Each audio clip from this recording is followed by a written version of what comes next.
Welcome to my channel. Today, we'll be looking at Empire Gambit. For those of you who haven't seen it, Empire Gambit is the third episode in the Star Wars Andor series. The action begins immediately after the events of the second episode with Mon Mothma attending a party hosted by a wealthy family on the corporate world of Corellia. Her cover as a senator is blown when her former Rebel Alliance contact, Luthen Rail, crashes the party in search of her, while Mon Mothma makes her way through the upper echelons of Corellian society. Cassian Andor finds himself in the clutches of the ruthless Strom, a crime lord with ties to the Galactic Empire. Cassian is forced into an escape pod and launched into the desolate sands of Hari's desert, where he has to rely on the quick thinking and piloting skills of an opportunistic smuggler named Gorn to get out alive. But before they touch down, Cassian remembers something important about the planet Harris that could turn the tide against the Empire. The episode features several plot twists and surprises, but there are three major plot points that you should know about. So here are three things you didn't know you needed to know about Empire's Gambit.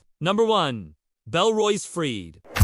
When Mon Mothma and her husband Perang approach the wealthy Bel Roise family to request safe passage off Corellia for a group of refugees, she was shocked to learn that the family had already made significant contributions to the Imperial Security Bureau. It soon became clear that the Bel Roise family were Imperial loyalists, and not the allies that Mon Mothma had hoped they would be. This plot twist revealed that the Empire's influence extended far beyond what Mon Mothma had initially believed. In fact, the core of the episode revolved around this central question: how deep does the Empire's influence run? It also served as a reminder that not everyone in the galaxy could or would oppose the Empire.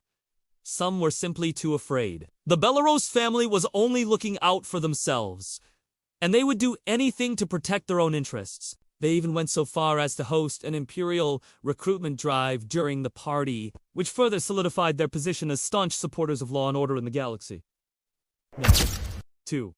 Hari's Desert Escape. Cassian finds himself in a perilous situation.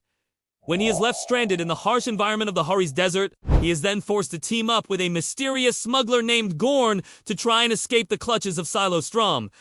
However, the escape pod they are using is damaged, forcing them to make an emergency landing. As they struggle to repair the ship, Cassian and Gore are attacked by scavengers who are also looking for parts. A fight ensues, and Gore is wounded, which gives Cassian the opportunity to make a run for it. He manages to flag down a passing transport and escape from the desert. What seems like a narrow escape is actually part of a larger plan orchestrated by Cassian himself. He knew that the scavengers would alert the local authorities to his presence, and that's exactly what happened. The authorities arrive and apprehend Cassian, but it was all part of his plan to get close to the Empire's main manufacturing facility on Hari's.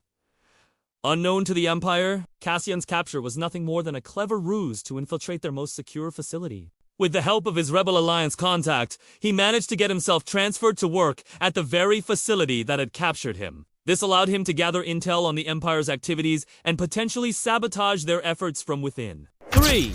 Psychohistory Secret. Perhaps the most intriguing aspect of Empire's Gambit is the introduction of a secret organization known as Psychohistory. This mysterious group seems to possess a vast amount of knowledge about the future of the galaxy, including specific details about events that have yet to transpire. Their motives and goals remain unclear, but their ability to predict future outcomes suggests that they may have a significant role to play in the fate of the rebellion. For now, their leader, a shadowy figure known only as the Director, remains shrouded in mystery. However, their presence adds a new layer of complexity to the already intricate plot of Andor. It will be interesting to see how the series chooses to develop this secret organization in the coming episodes. Andor is available exclusively on Disney. If you want to be reminded about the next episode, then don't forget to stay tuned for updates.